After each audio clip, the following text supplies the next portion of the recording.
I'm Dr. Unnati Gohil. Good evening, everyone. We welcome our speaker for today, Dr. Manan.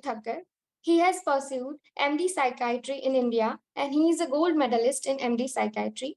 He has done MRCP Psychiatry in UK and currently practicing as a consultant in psychiatry in the United Kingdom.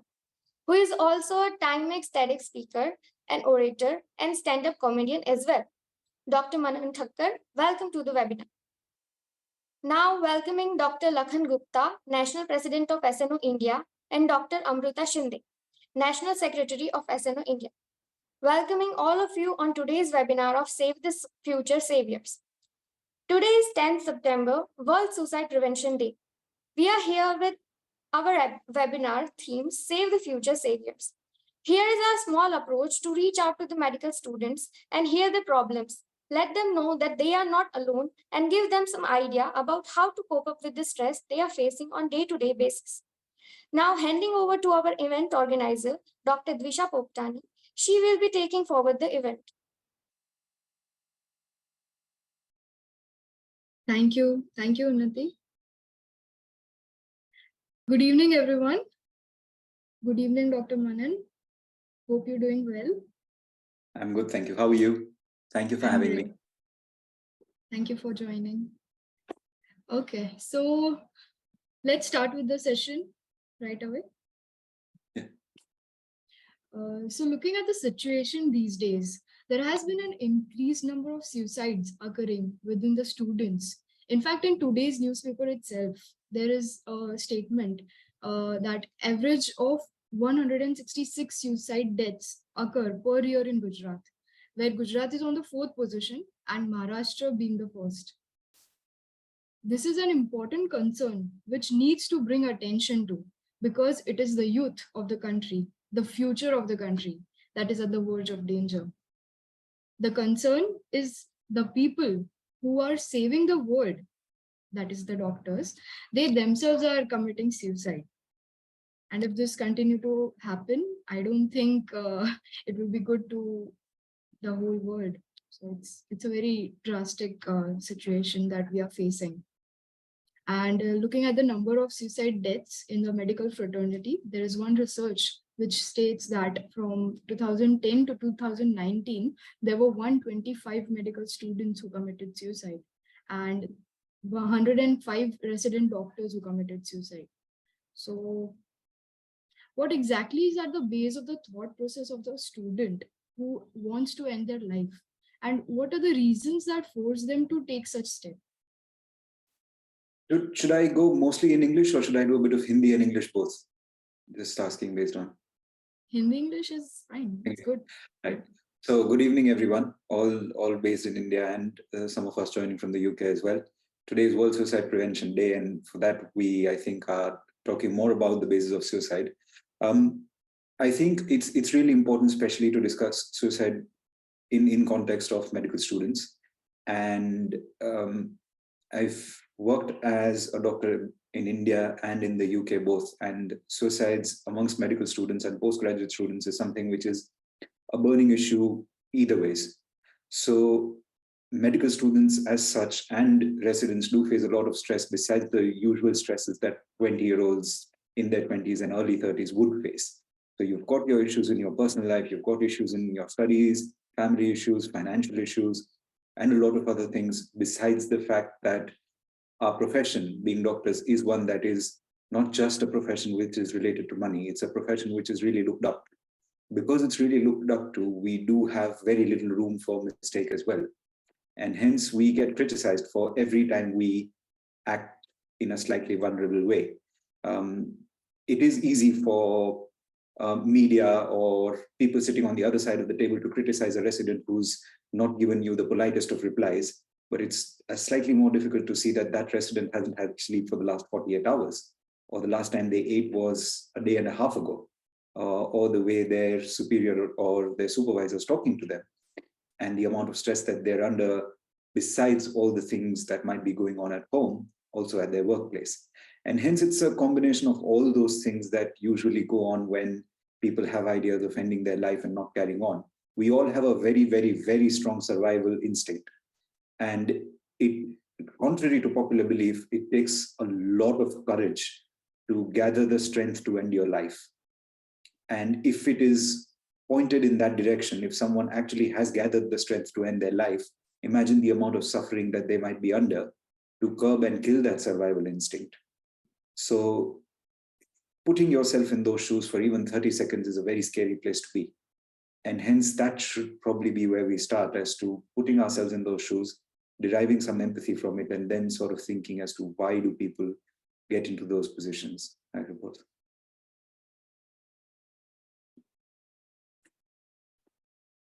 I think you're on mute. So as you said that we have very strong survival instincts.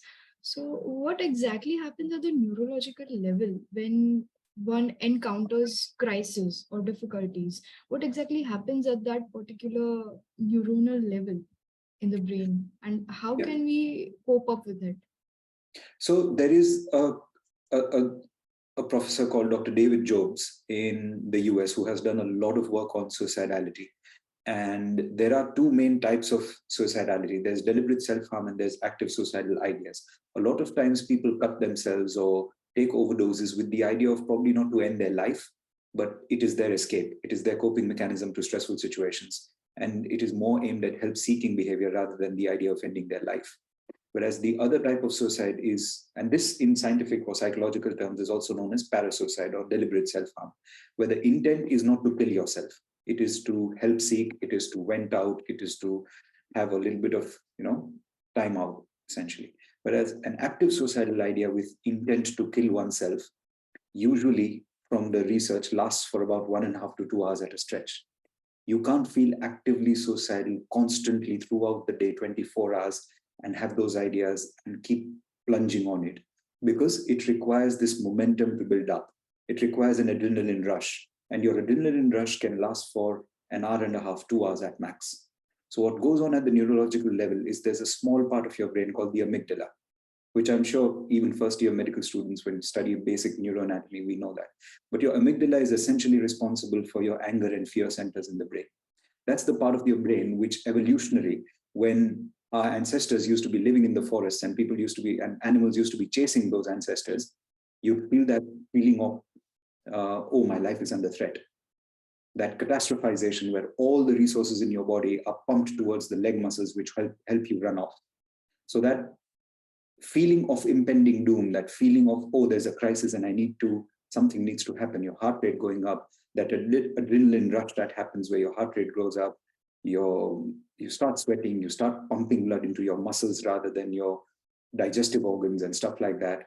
Your body goes from a maintenance mode to a survival existence mode. And that lasts for about 1.5 to 2 hours. That crisis perception happens when someone feels actively suicidal with the intent to kill their lives. So think of that as a short circuit that happens where an abnormal hazard perception has happened, where there's not an actual threat to life, but that's how you feel.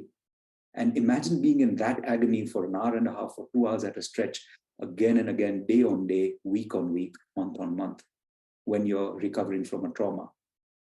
So that's what happens at a neurological level, that you've got your amygdala firing off, sending all those noradrenaline levels off and off.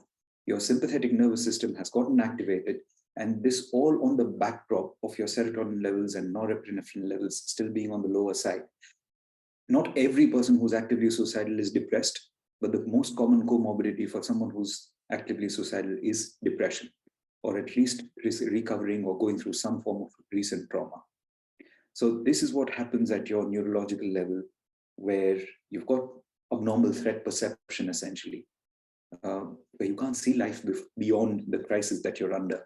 And hence the only solution that you see to end your suffering is not to end or find a solution to crisis or move beyond the crisis. The only logical solution that you can think of is ending your life. Right. So the mechanism that you're talking about, is it common amongst all the personalities of people, or are there different mechanisms for different types of personalities? And could you share some light on which are the types of personalities which have higher tendencies to commit suicidal deaths? So essentially, there are 3 clusters of personality disorders. When we talk about personalities, we talk of normal personalities and we talk of personality disorders. Personality, so it's important to define what personality is, essentially. Back in the day, psychology was known as the study of behavior or behaviorism, which has then evolved to the idea that behavior is just a manifestation of your thoughts and feelings. So a personality is something that develops in adolescence or early adulthood, which is a combination of a pattern of thoughts, feelings, and behaviors. This is how we react to any external stimuli or any situation in our life, be it our studies, be it our personal life, be it anything. But this pattern of thoughts, feelings, and behaviors, which develops because of our nature and nurture, our genetics and the upbringing, the social life that we've had till the point of adolescence or early adulthood, that's when most of your personality is shaped. Having said that, personality still keeps evolving through the experiences that we have in our lives. But the technical definition of personality is pattern of thoughts, feelings, and behaviors that develops in early adolescence or early adulthood. So normal personality will still have all these particular defense mechanisms, coping strategies, but your abnormal personality types or deviant personality types, which are known as personality disorders, can primarily be classed into three. That is cluster A, cluster B, and cluster C. It's the cluster B side of personality disorders where you will notice more self-harm or active suicidal ideas. Cluster B personality disorders are your borderline personality disorder, which is emotionally unstable personality disorder, your narcissistic, histrionic, and antisocial. Amongst those, it is the emotionally unstable or borderline personality disorder where you will see the most prevalence of deliberate self-harm or active suicidal ideas. Having said that, it's more parasuicide or deliberate self-harm, the first type of suicidal ideas and attempts that we discussed, that you see more in cluster B personality disorders. And that is, again, slightly different from the active suicidal ideas where your amygdala is firing, but it's still emotional dysregulation at its core. It's really interesting and important to understand what emotional intelligence is. In our generation, we sort of throw around the fact that I'm very emotional and hence I've got a lot of emotional intelligence. Those two things are very different. Emotional intelligence is the ability to understand emotions, process those emotions, and channelize those emotions in a constructive way. If you're really, really worried about your friend not eating, but you keep shouting on that friend that you're not eating, you're not an emotional friend. If you understand the fact that he or she is not eating, you try and comprehend as to why that is, and you solve that issue, then that's emotional intelligence. Just crying about your friend not eating is not emotional intelligence, it's emotional dysregulation. Because you're causing distress to your friend, you're piling on the friend by the fact that you started crying, and you're not doing much service to yourself or your own mental health either. So the idea of emotional intelligence is the combination of all these three things, which, when not very healthy, leads to emotional dysregulation. And this emotional dysregulation, again, of course, has its own biopsychosocial factors, which we can talk all day about. But the neurobiology inside it is, again, hazardous threat perception, where the ability to regulate your neurochemicals in a crisis situation struggles because of your nature and nurture, because of genetic inheritance, and because of the development that we've had during our childhood, right from parenting to the amount of kind of friends that we've had, whether or not we faced bullying or not, what kind of social connections we have. These all depend and matter as to how we cope with stressful situations. And that can lead to maladaptive coping mechanisms, which can lead to emotional dysregulation. Not sure if this completely answers your question. Oh, it does. Okay. It does.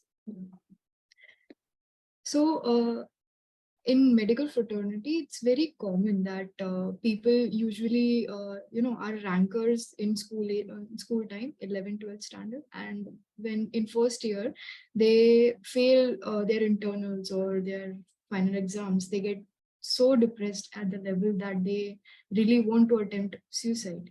So how should a medical student, as a matter of fact, if we look into this, all the students, take failure as in their lives, and how important it is to convert the feelings which are negative about the failure to convert them into energies which can help you to motivate yourself and do better in future.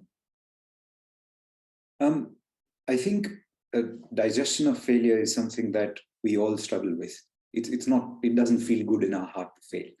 It doesn't feel good, and it doesn't feel nice to not succeed at something, especially when Most of the people who entered into medical field, like you say, are people who've been rankers in their own town, city, have been school toppers, have been people who've really been looked up to by their peer pressure, peer circle, or their families and friends as to being the smartest amongst the social milieu that they come from.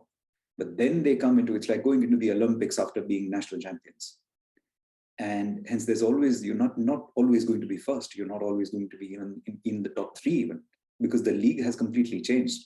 You're in the world of nerds now, rather than being the only nerd in the room. So the challenge gets much more real when that happens. And especially add to that the fact that for a lot of people, there's this language barrier. All these factors come into play, and we sort of forget that, we need to be kind to ourselves as far as raising expectations is concerned. And we do forget it often. We put ourselves under the pressure of being the best at something. And we forget enjoying it. I think it's really, really important to enjoy your subject. Focus on the fact that you want to learn something new, learn something interesting, learn how the body works, learn how the brain works, learn how the pancreas works. And if you focus on that, you won't have to pressurize yourself to score well. The scoring bit will happen on its own. But even if it doesn't happen on days when there is failure, there will be days and times when no matter how hard we try, we are going to fail. It's not always going to be a victory. And I think that's really important to set that pragmatic outlook towards life that, I need to detach myself from the result. I need to enjoy and celebrate hard work, and I need to give my best. Sometimes I'm going to have to fail. Sometimes I might not succeed at what I do. It's not the end of the world. I'm still here. I've still got family, friends. So the right way to probably cope with it is don't put all your eggs in one basket and derive all your self-worth from your academic results. I know it's easier said than done, but it's anyone that you've ever talked to who's been successful at anything will tell you that this doesn't matter to me the most in the world. Like, this is and might not be a very popular opinion to say, but the reason why MS Dhoni is this successful and consistent at what he does is because he has a very strong life outside of cricket. Cricket is not the end all and be all for him. He says that, I've got dogs that I completely love. And when I come back home to those dogs, they love me equally, whether I've lost a match or won a match. So the fact that you don't derive all your self-worth from just one channel, you've got multiple channels of self-worth. For some, it may be physical health. For some, it may be a hobby like dance or music. For some, it may be their family, their friends, movies, but always have multiple revenues of self-worth rather than having just one revenue of self-worth and all of it is from academics. If you put all your eggs in one basket, one or the other day, you are going to probably not achieve the exact result that you hope for. But you still have to take a lot of heart from the fact that you've still got 10 other things to be happy about and grateful about.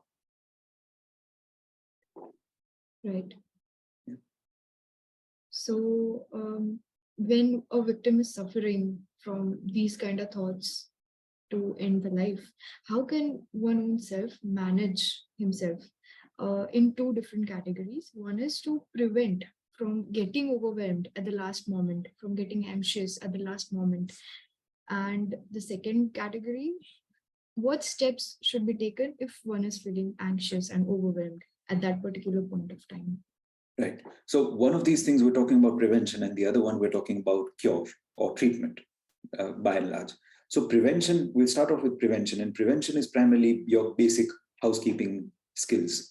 And for that, you want to focus on a couple of things. One, like I said, you should have multiple revenues of happiness. Just like we talk about investment and we talk about money, and we say that don't depend on your 9-to-5 job for all of your life, have multiple revenues of income. Similarly, have multiple revenues of self-worth or happiness, be it your family, be it your academics, be it your physical health and stuff like that. That is one of the things which will strongly work on prevention. The other thing is constantly feeding your mind good holistic information and good holistic emotions to develop your coping mechanisms in such a way that they're healthy rather than being unhealthy. Read good books, provide yourself, it's the same thing that we do with diet. The more healthy diet we have, the better it will be for our physical health. Similarly, the data that you consume, be it the conversations that you have with your friends, the kind of books you read, the kind of shows you watch, and the kind of entertainment you consume, is all really, really important for your mental health, especially in the prevention side of things. Because the more positive habits that we make as far as getting the right kind of information is concerned, the stronger our coping mechanisms will be in terms of crisis. And crisis and happiness, or the good times and bad times, always come in crescendos and decrescendos. There are going to be good times and bad times. Wisdom lies in the fact that we acknowledge that there's going to be this, and not to get too overwhelmed when something's going right, and not to get too intimidated when something's going wrong. So for that, when everything's going right and we're working on prevention, consume good information, talk to people who promote and help your mental health rather than just sit and gossip. Put in as much money as you can in your bank when you're earning, so that when the bank withdraws and you start going in loss, you've still got money left. Essentially, that's the root of prevention.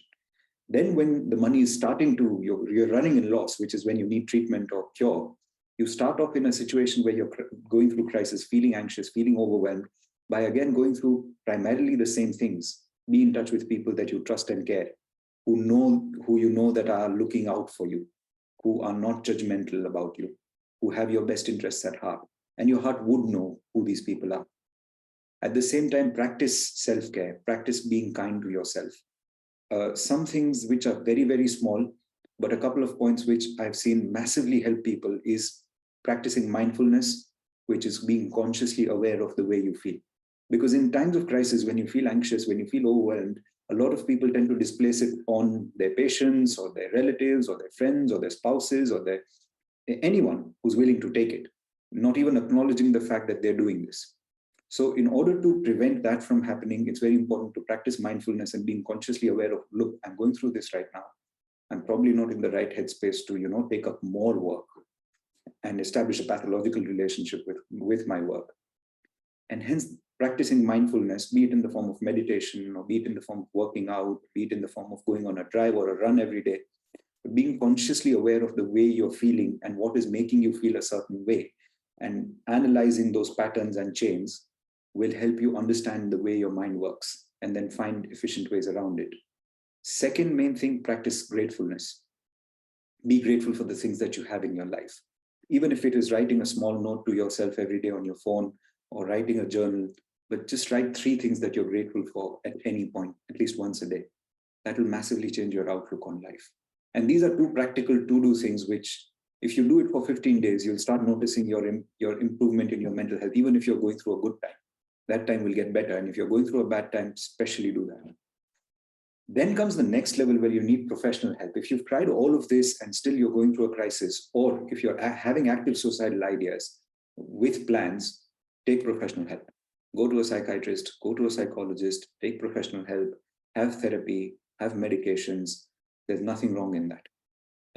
Anyone who's been successful, read any person's biographies, autobiographies, histories, anyone who's ever done anything remotely good in their lives has been through multiple mental health crises. And there's no shame whatsoever in seeking help when needed. So yeah, broadly, prevention, primary, and treatment to a more complex situation would broad strokes look like this, I suppose. You're on mute. Right. So it's very important to have this insight about our own self, that I am feeling this way. I am thinking this right now. I should take a break. I should do this. So that insight, how to develop that insight is by mindfulness, right? It's achieved by mindfulness. Yeah, mindfulness is essentially just a simple word for being consciously aware of the way you're feeling and what is making you feel a certain way. Some people achieve it by just writing down incidents that, this happened today. This is what made me feel angry. I had a conversation with a friend about ABC, which made me feel XYZ.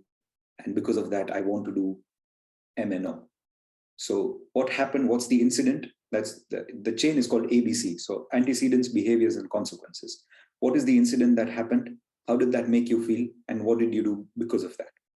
This behavior chain analysis, if we do and keep doing, writing it down or thinking about it, or just, going through it while you're driving or working out, that itself will help you understand the way your brain perceives emotions and situations. And only then, when you've made sense out of the way you behave, will you be able to control and change it. So this is the core of practicing mindfulness, essentially. So when a victim is in such a situation where he or she can't decide that whether I'm feeling this way because of this or because of that, and ultimately he or she ends up distracting himself or herself by means and ways, for example, drinking or consuming drugs, smoking. So that distraction, how helpful is it in coping up with the depression or the situation where one feels overwhelmed? And what are the types of distraction which are actually healthy to practice for getting our minds off some situation? Right. So what we're talking about essentially is that dopamine rush that we want. We want to escape that feeling of that unpleasant feeling that we're having right now. And like you say, a lot of people self-medicate using alcohol or using street drugs or using cannabis. I think cannabis is probably more prevalent than alcohol these days in this generation. These are essentially cheap thrills. These are essentially cheap escapes out of the misery that you're putting yourself in. And because you start off with that, because alcohol or cannabis are CNS depressants, both of them. And because, like we discussed, your amygdala is firing, you're having sympathetic overload, because these are CNS depressants, they'll help you sleep, they'll help you feel a bit more calmer, and hence you will identify that, oh, this is therapeutic. This is working better than medications. But not realizing that these have a very, very strong addictive potential. And these have very, very strong physical and mental health problems as well associated with it. So one of the myths that I probably want to burst right now is self-medicating with alcohol or self-medicating with cannabis is not a healthy thing to do by any stretch of imagination. I know a lot of people might be thinking that, oh, cannabis is legal in a lot of countries, so is alcohol. But alcohol is not good for health. The legalization of cannabis issue is something that we can have another session completely all about. However, just to put a couple of lines to it, the legalization of cannabis issue is a government or a managerial issue, not a healthcare issue. So just because they're legalizing cannabis doesn't mean it's good for you. Tobacco is legal, alcohol is legal, doesn't mean that's good for you. It's bad for you. It's just that they want to make money out of it so that they can make good roads. They've discovered that you can't stop it. So don't take that advice from your friends that, oh, it's legal in a lot of countries and it's therapeutic. No, it's not. There is no evidence base to suggest that cannabis is curative for depression or anxiety. In fact, it causes psychosis. I've seen it cause psychosis again and again and again, and it's been documented, researched, everything. So self-medicating with alcohol, cannabis, definitely a no-go. These are very unhealthy things to do, and you'll end up putting yourself in a much more dire situation than what you were. Similarly, like there are other non-substance distractions as well, going through unhealthy relationships one after the other, going out partying again and again, having the wrong kind of friends and falling into even online gaming is an unhealthy distraction. Falling into this online rut of going on Reddit and spending hours and hours there, or watching Netflix series again and again and completely escaping reality in one way or the other through substance or through gaming or through content consumption. All of this is escaping the real suffering that your heart probably needs to go through while you're going through that trauma. The healthy coping mechanisms would be to surround yourself with the right kind of people who might not always say the most pleasant thing, but you trust them and trust their heart to tell you the thing that you need to hear. And that might be people who you love and care for, or people who love and care for you, or it might be a professional. So during those times, surround yourself and make some tough calls, because you might end up putting yourself in a much more dire situation than what you already are in. So put yourself out there, take therapy, take treatment, surround yourself with people who don't judge you, who think well about you, and don't take shortcuts in getting out of that misery. I know, and I promise that I know that the misery doesn't feel good. You want to escape that misery as soon as possible. But by taking unhealthy distractions, so as to say, the misery will get prolonged. It will not get shortened. And you'll put yourself in more situations, more dire situations. So it's the healthy things that you probably want to focus on, even though they might take a little longer, but it's a more permanent solution. And that is a treatment rather than being a sticking plaster. Right. So, correct me if I'm wrong. The importance of role of spirituality in life. So, spirituality means realizing that we are not our physical body. We are not our thoughts or feelings. We are something who is beyond this physical entity, something which is bigger than ourselves. So, attaining this kind of understanding for our own self, either religiously or non religiously, how important is it in our lives to think in a sane way, like to think, to differentiate between what is right and what is wrong? How So important it is. yeah, so lots and lots of research has been done into people who are religious or spiritual and their mental health and their coping through crisis, and for people who are either atheists or agnostics and their coping mechanisms or well-being through crisis and through depression. And one clear outcome of those is that people who are religious or spiritual, so spirituality is essentially the core belief that I am not at complete control of whatever is happening in my life. There is some external locus of control, whether you call it the universe or you call it a god or you call it nature.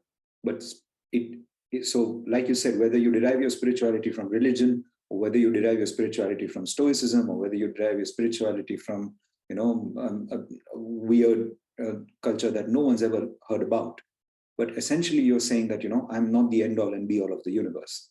There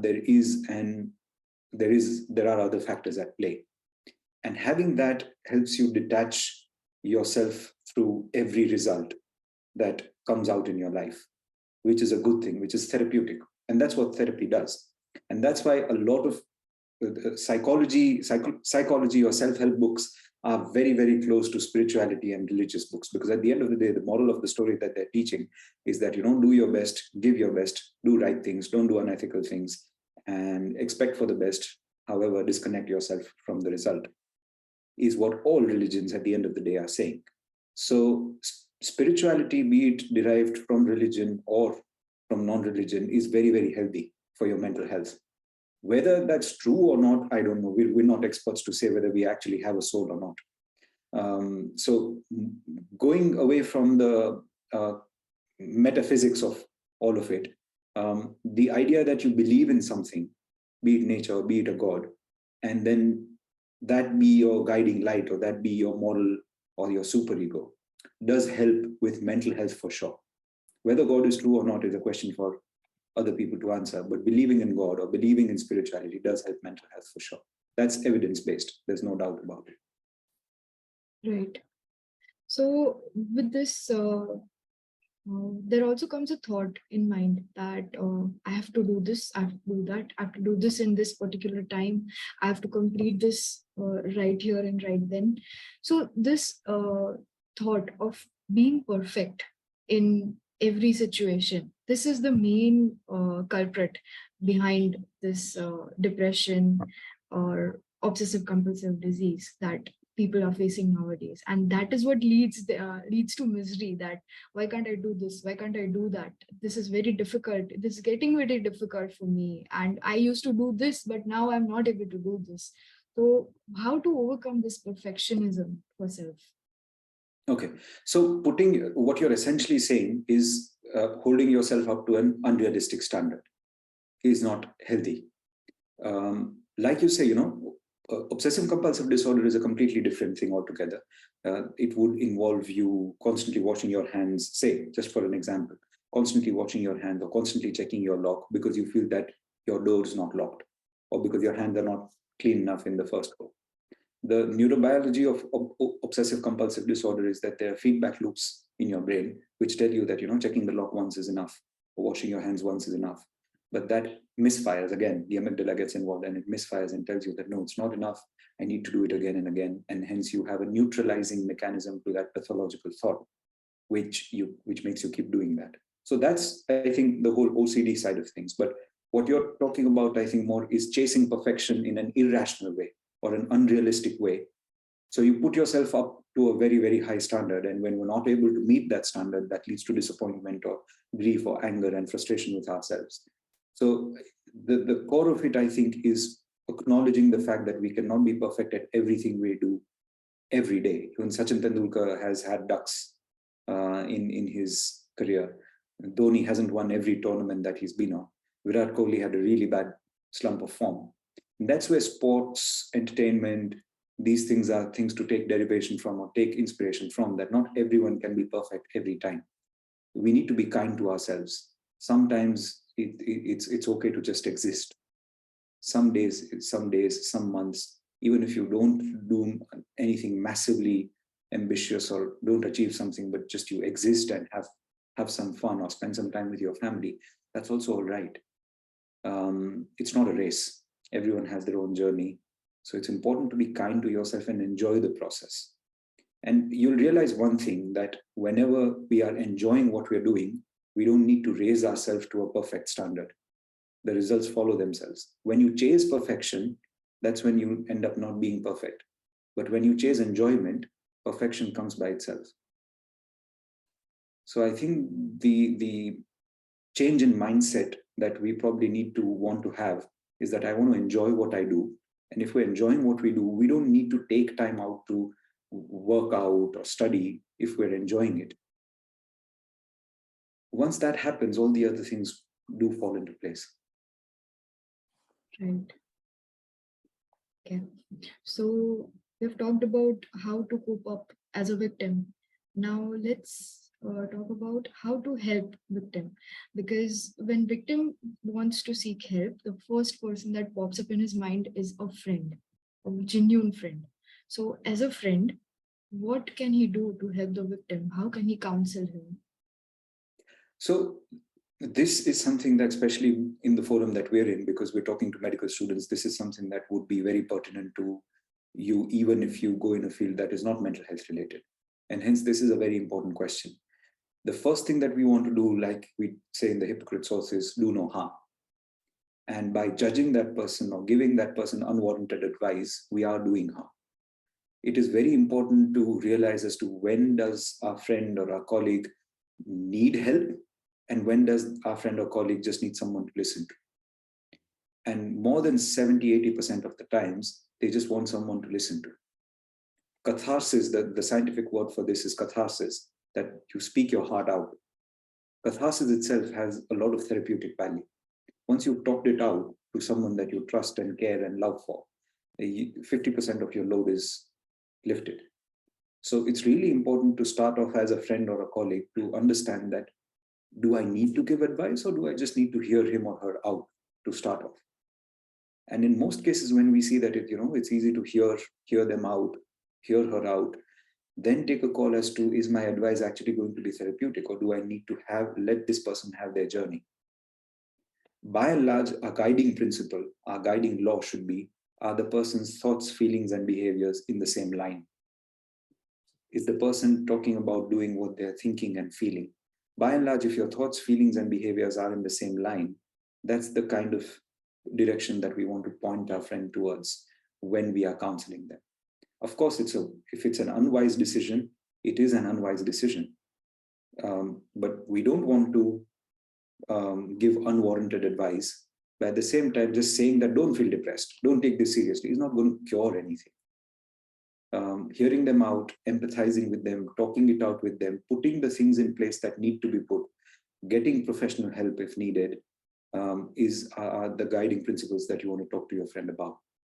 Of course, putting those safeguards, if you actually feel that the friend of yours or the well-wisher that you're talking about is planning on ending their life, then putting safeguards in place, like informing their parents that look out for them, just make sure that you're visiting their home and not leaving him alone. Don't think of privacy at this point in time when you think that your friend is going to end their life. It's important to, if needed, break privacy for the fact that you want your friend to live. So putting those safeguards in place as far as informing family or friends or well-wishers is concerned also is not something that you should hesitate from. Going that extra mile to ensure their safety is important at those points in time. Right. So we had a survey which we circulated within the students, and we've got a very good response. So we'll discuss the questions one by one. Sure. So we have a question from a post intern. He's troubled by the lack of ambition, as he doesn't feel the urge to earn a huge amount of money, unlike many of his colleagues. He's asking whether this lack of drive towards building a big career going to is it going to cost him in any way that he would not be able to do something big or impactful? He's also asking that whether this lack of ambition and lack of taking up the uncomfortable academic decision going to affect his true potential. How much money was Albert Einstein worth? No one knows. Was he a millionaire or a billionaire? No, he wasn't. So a lot of times we associate impact with the amount of money we earn, which we shouldn't. The amount of impact that you create on the world, or the dent that you make on the world, has nothing to do with how much money you're worth. Who remembers the highest earning person in 1992? How many people know the highest earning person in the world right now? So the amount of impact that you create has nothing to do with the amount of money that you make. In fact, I was just reading this book yesterday, which I highly recommend if you're talking about ambition and money. The book's called Happy Sexy Millionaire, which is about this 25-year-old millionaire who's one of the youngest millionaires in the world. And he talks about what causes happiness and fulfillment. And he quotes a study where anyone who's earning, like, happiness increases with the amount of money that you make to a certain point, and that point has been identified globally as around $70,000 a year, which roughly translates to what, 50 lakhs a year in Indian currency, roughly. Beyond that, if you're making money beyond that, what they've seen is that the amount of happiness goes down. So there's only so much money that would give you a little bit of happiness, because that brings you that comfort, or the car that you wanted, or house that you wanted, a good, fulfills your biological needs, your family's needs. But beyond that, if you've got more money, it hasn't actually been noticed to be, or observed to be, associated with more happiness. There's no evidence based to it. So to this person who's asked this question, I want you to think that your happiness or your ambition has nothing to do with your money, the amount of money that you make. You can still be as impactful as you want without making the same amount of money or more amount of money. It's important to find what your goal is in life. What do you enjoy doing? And if your goal is to make an impact in the world, you most likely won't end up making one. If your goal is to enjoy what you do, all these things like making money and making an impact will happen by itself. You won't have to actively try for it. Just find something that you enjoy doing, and you won't have to think about how much money you make or how much impact you're creating. Right. So the next question is asked by intern. She's worried about the fact that she's from the private college and feels as if she has done nothing to make her parents proud, and feels underconfident for the same. She feels that she has wasted 5 years of MBBS and haven't achieved much. Her college life was miserable and had no cultural or events. She did not participate in any cultural events. So she's asking that how can she actually accept and improve herself? Right.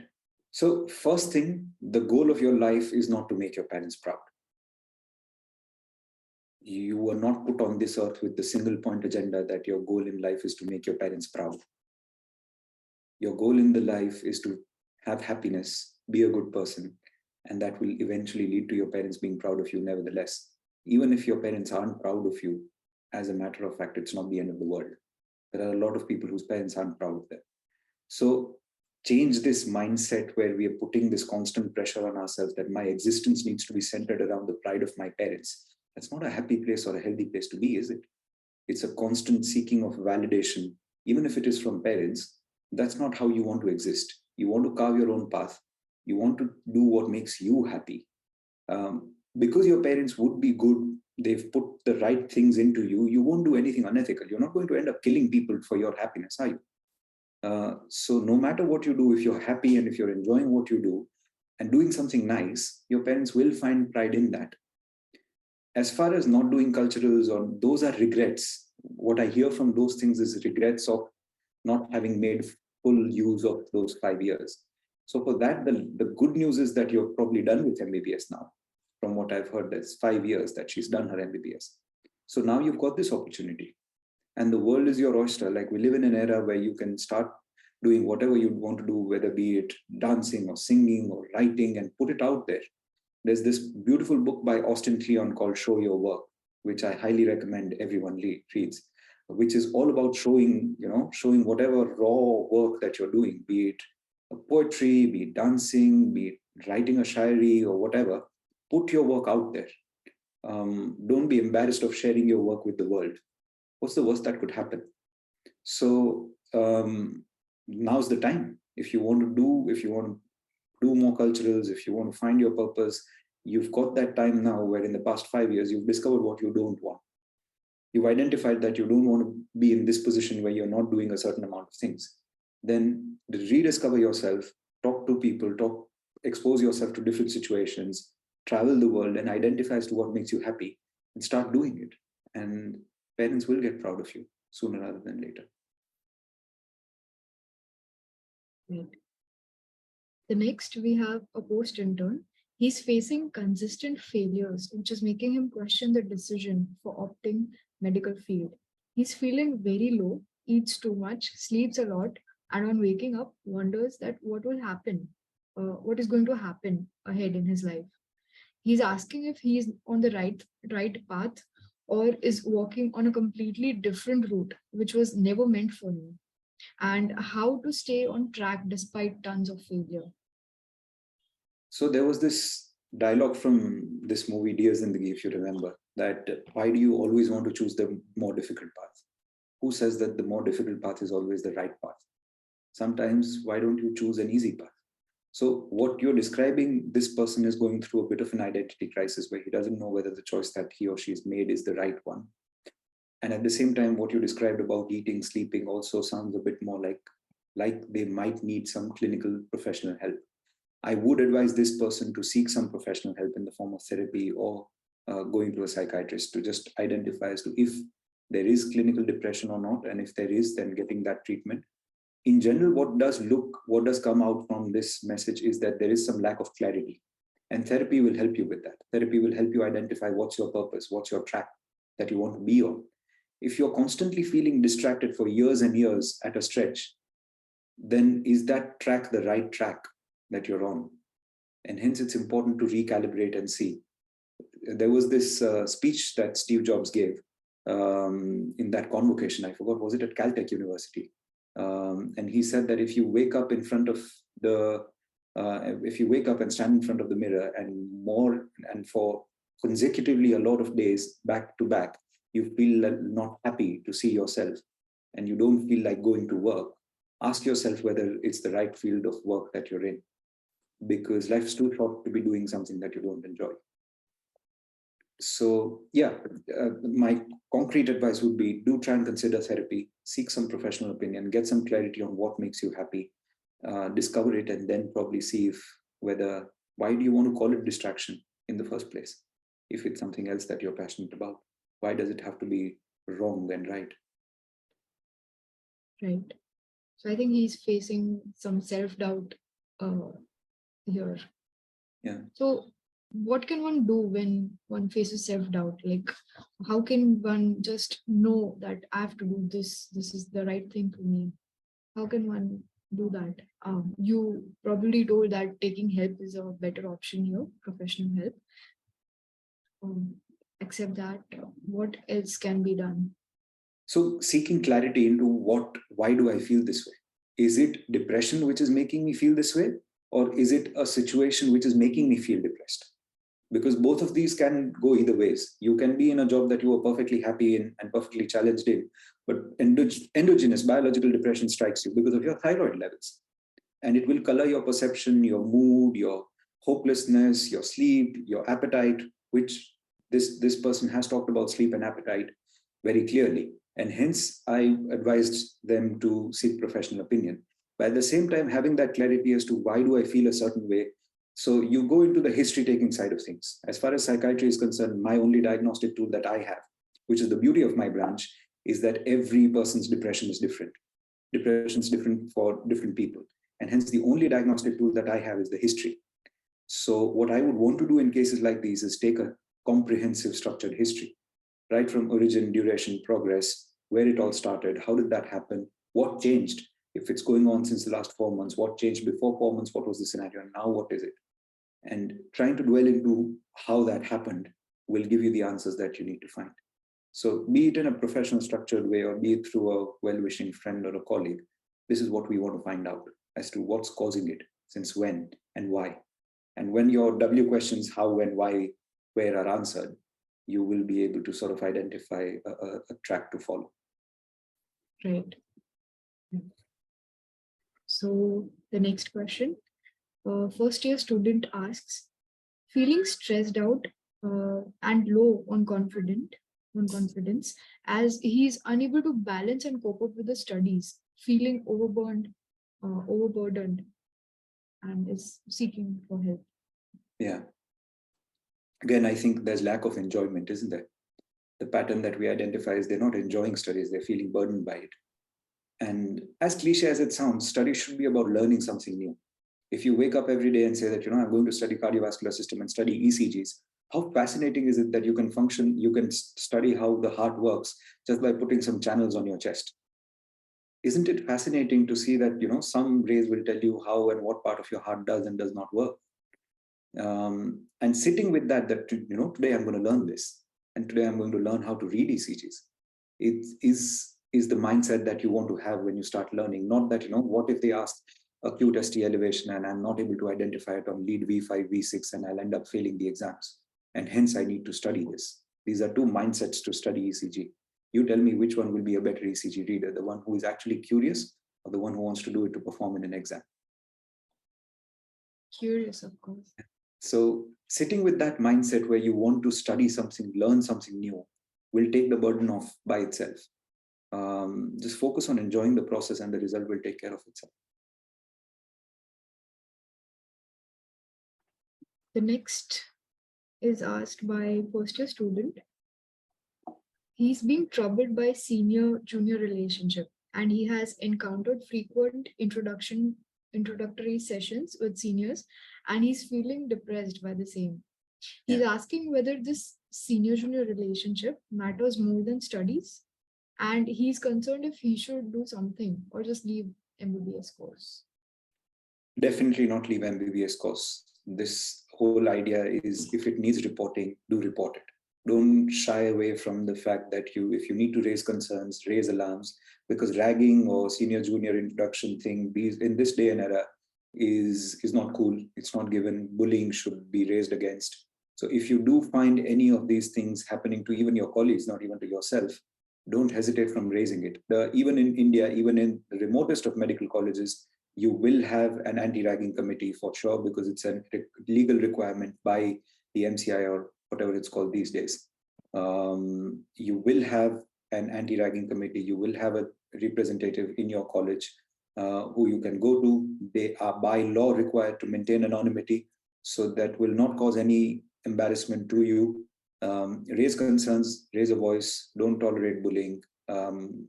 It's not helpful for either sides. Right. So The next is ma'am, we have a question from our delegates. It's from Dr. Shaili Mehta, ma'am. She's asking, what can be done to make people accept that they should seek professional help? Should I go? Posted in the chat box, sir, for your. Yeah.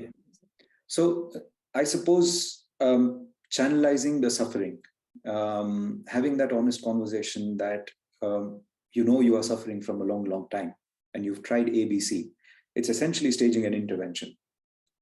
But having an honest conversation about the fact that you've been suffering for a long, long time, you've put yourself, or the situation is such that it is causing you to feel unhappy since this much time. Why don't we just go and talk to them? Don't focus or take too much pressure on the fact that you will get better, because a lot of times what we say is, we raise unrealistic expectations. You want to use the marketing technique called foot in the door. Just get the foot in the door. Ask them to get to the therapist or get to the professional. Professionals then are expertly trained and experienced in establishing rapport and picking it up from there. Just your target shouldn't be to raise beautiful expectations. Your target should just be to put them in that office with that therapist and then let them take over from there. right. So the next question is asked by third year MBBS student. He's feeling the existential crisis as he has no one to speak to or share feelings with. He's feeling empty and numb, and he's unable to focus because of same. So it was very interesting during Theresa May, who was the previous Prime Minister of the UK, who was probably the first leader in the world to appoint a minister for loneliness. And in today's day and era, as much as we're connected with social media and stuff like that, this is the loneliest generation as far as the number of social interactions that we have face to face with people is concerned. So it's really important to put yourself out there and talk to people no matter what it is. Put yourself in situations where if you're studying and if you today's plan is to just sit and study, put yourself in a library or put yourself in an outdoor place where people are reading. That social interaction, if that's not there, that's not healthy for the way we are. Humans are designed to live together in flocks in society. We did that ages and ages ago, and we'll continue doing it for ages and ages. So living by yourself and being isolated or putting yourself in that situation is not healthy. Make an active effort to go out and you'll start noticing those changes is the first thing that I'd recommend. Because what ends up happening is if you feel that no one invites me to their parties, no one invites me to their parties. And then when someone does, you start thinking as to why did they invite me and not go? That person again, the next time wouldn't invite you because as it is, you don't come.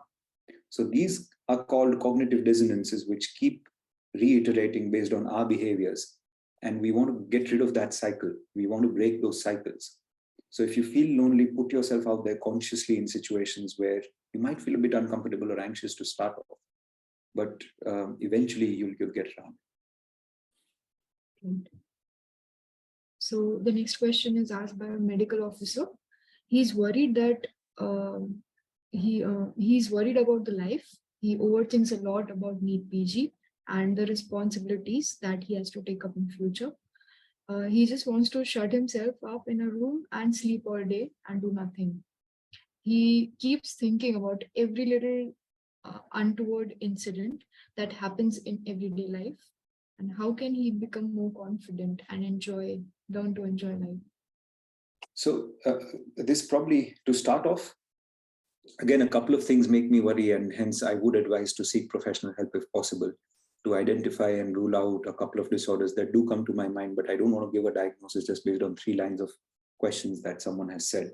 By and large, my primary advice would be do seek professional help and have a therapeutic interview to see if there's something clinically lying there. But by and large, we do hold ourselves to an unrealistic standard sometimes. And it's really, really important to know and study successful people, and you'll identify that no one does that. Like, there are successful people who've done a lot. Like if you think that Mukesh Ambani works 18 hours a day, every day, day in and day out. No, that's not true.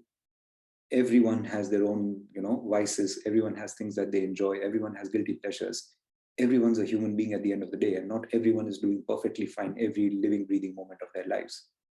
And as far as medical students are concerned, I'll tell you that you will find this same thing to be silly 5 years from now, because when you become consultants, you'll see your colleague consultants and you'll see people who've passed with half the effort, half the efficiency, and half the proficiency that you have, and they're still doing well.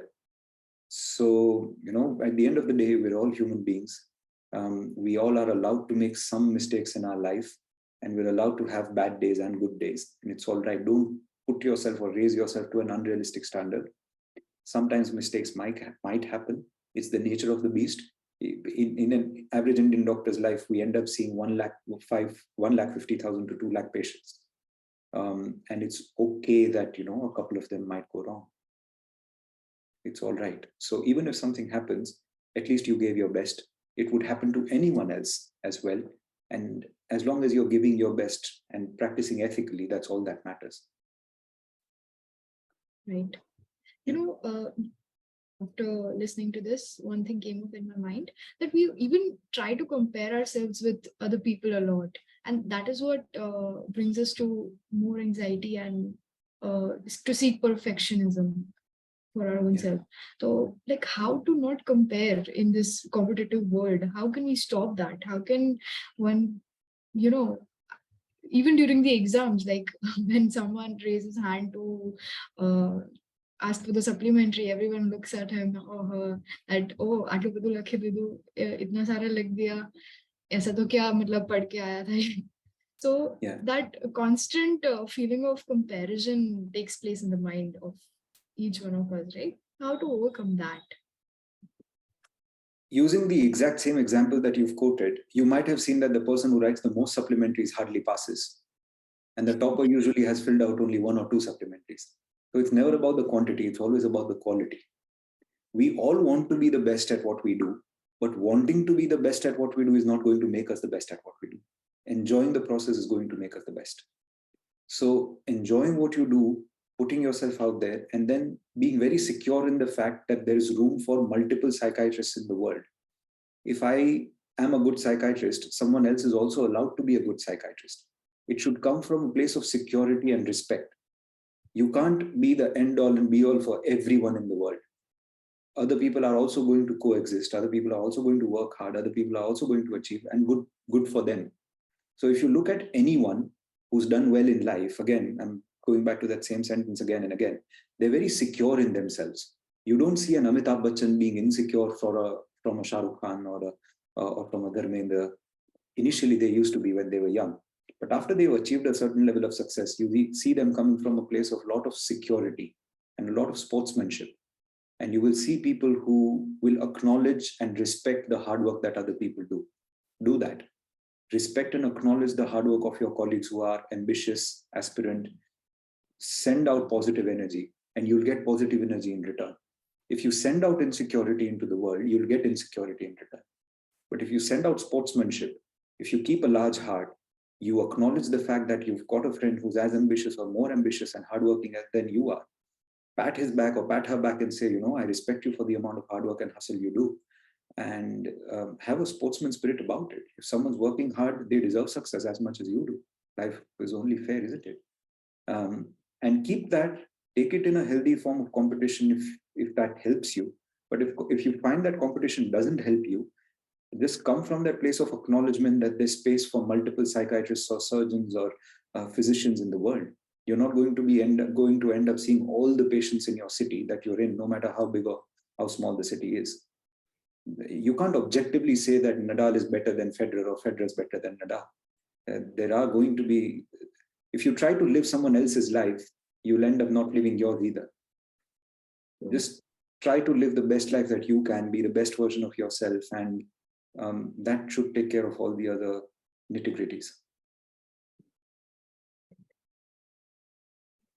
So, ma'am, yes. again, we have got another question from our delegate.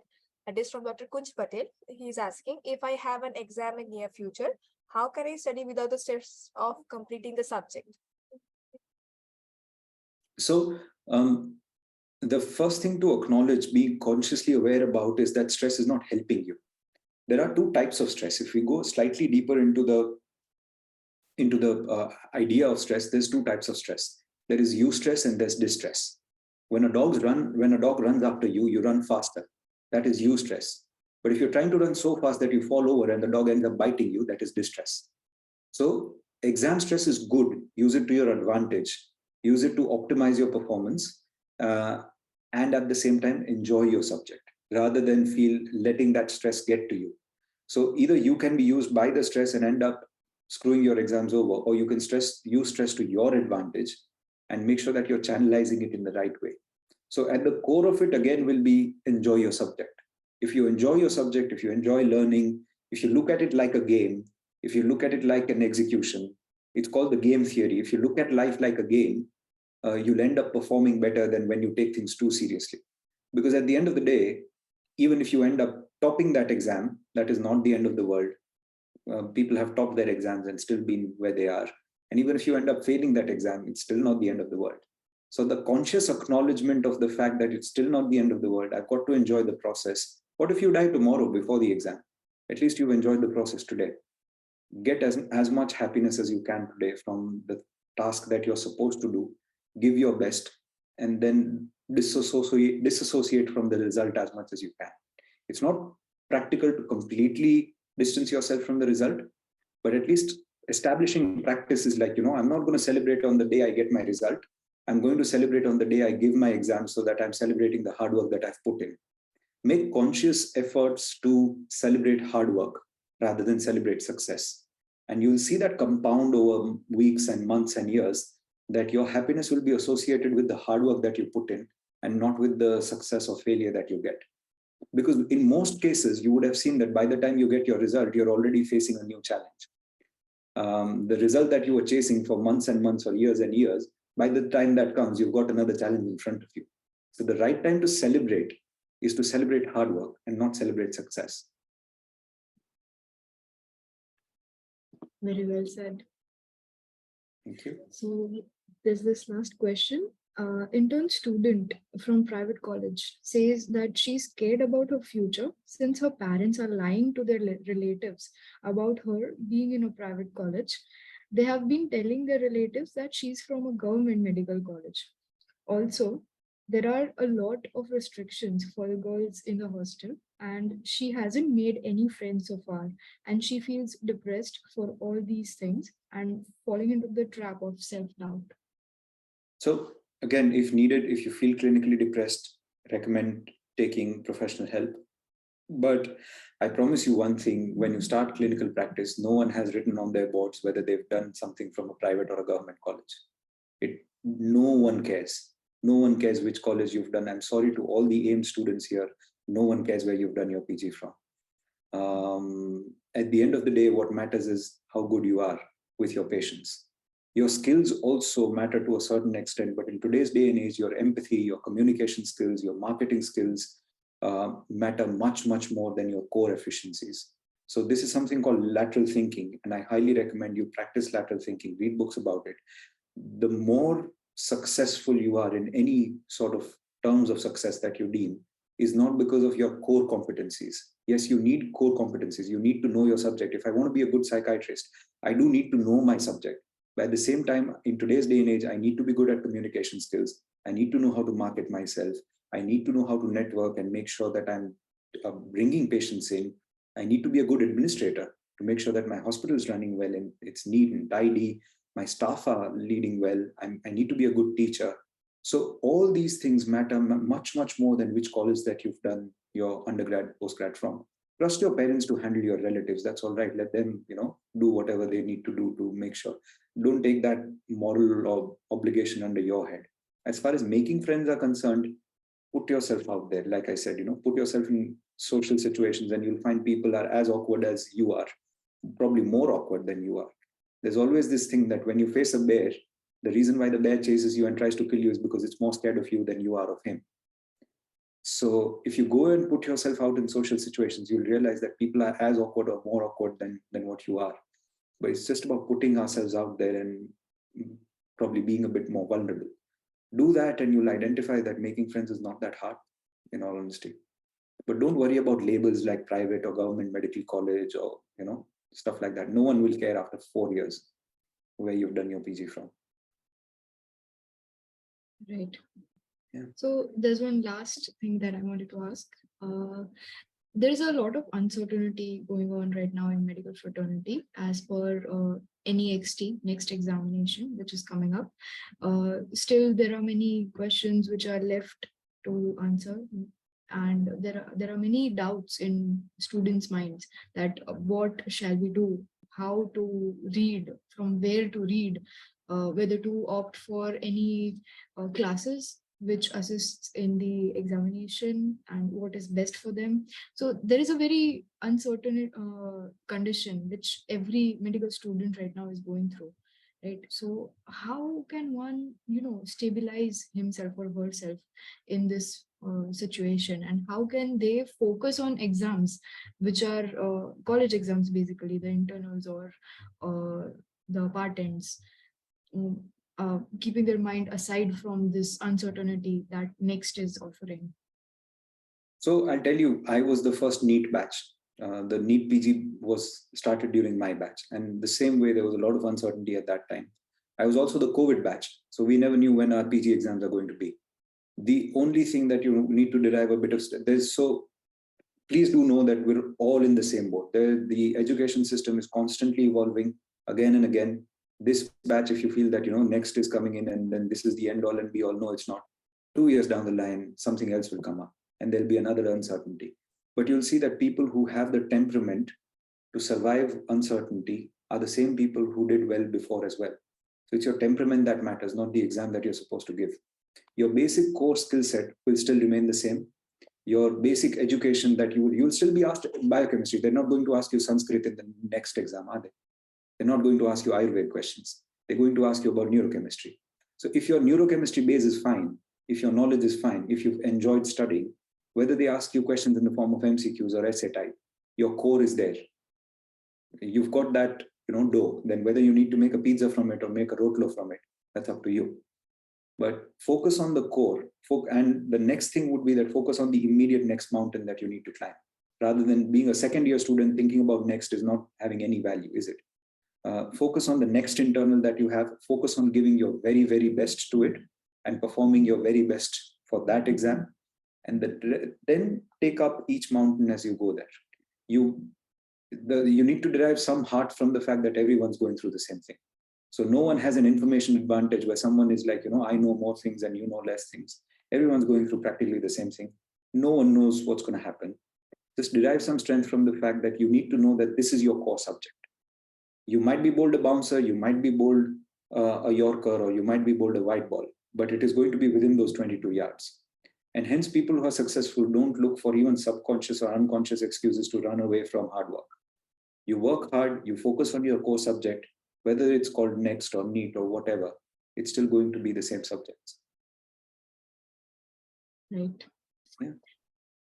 Don't allow your mind to run away from hard work by giving yourself excuses, saying that there's uncertainty. It's a way of cheating yourself sometimes. Yeah, that happens a lot.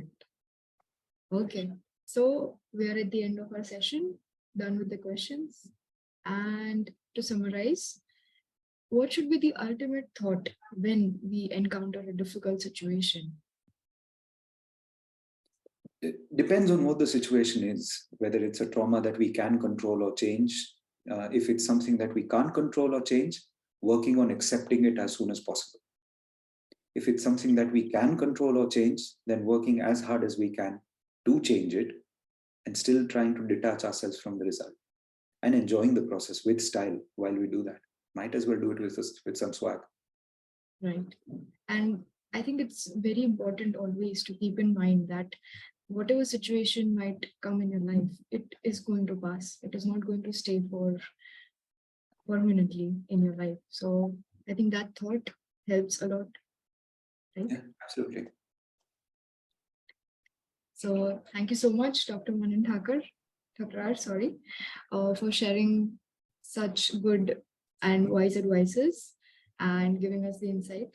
Thank you. Thank you so much for having me. Congratulations to all of you, to Shravan, Dwisha, Apurva, Rituparna, all the names that I can read, but everyone who's worked so hard in organizing this. You guys are doing a great job, at your age of, doing, you guys, most of you guys are just MBBS students, I think, or from what I read during the introduction, MBBS students or recent pass outs. You guys are way above and beyond what we used to be during our MBBS days. So congratulations and kudos for your hard work. Thank you for having me and looking forward to being back together again sometime. Thank you. Thank you so much. So this is an announcement for the audience. We have a link, feedback link, which will be shared in the message section. Kindly fill it and give us your reviews. So ending our session, I would like to hand over to Dr. Unnati to give us the vote of thanks and end the session. Thank you, Dr. Manan Thakur, for sparing the time on this occasion and answering every question with so much patience. Special thanks to our very lovely audience for being here in the webinar in spite of very interesting India versus Pakistan match. And thank you to our SNO team, our patron, Dr. Shravan Dave, our co-patron, Dr. Meet Konya, our chairpersons, Dr. Kena Gandhi, Dr. Shivani Trivedi, our secretary, Dr. Avichal Dani, our organizing chairperson, Dr. Dwisha Poptani, our organizing vice chairperson, Dr. Keyur Patel, organizing secretary, Dr. Divyang Patel and Kelvin Virda, organizing coordinator, Dr. Apurva Amitabh and Masum Patel. We are very grateful to Klarnet for providing us the platform to conduct this webinar, and I would also like to thank you, Web Follicle and IMN MSN for helping us make this webinar success. Good evening, good night, everyone. And Thank you, Unnati, for conducting this session very well. Thank you, audience, for joining. Good night. Take care. Yes, ma'am. Thank you very much. And lastly, we just now received one question. This is from again Dr. Kunj Patel only. People around me think that learning is a burden. Is there a technique or a way that I can tell my mind to enjoy the process of learning? Sir, would you like to address this? Yeah, if we look at it from the point of view of an exam, it might look like a little bit of a burden, but it might take a little bit of time to change that mindset. But making a conscious effort, because there's a reason why you got into the field that you got into, because you wanted to be a doctor, right? So just trying to consciously enjoy the fact that today this is the agenda for the day, this is what I need to learn, and making a conscious effort. Sometimes we also do fake it till we make it. So even if that during the first few days, if it feels a bit artificial, that's also all right. It's still not the end of the world. But the goal should still be to enjoy.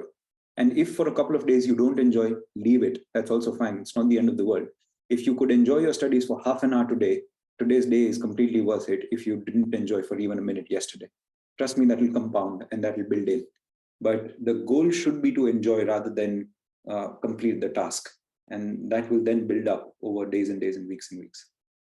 Don't try and enjoy 24 hours of studying the first day you start enjoying.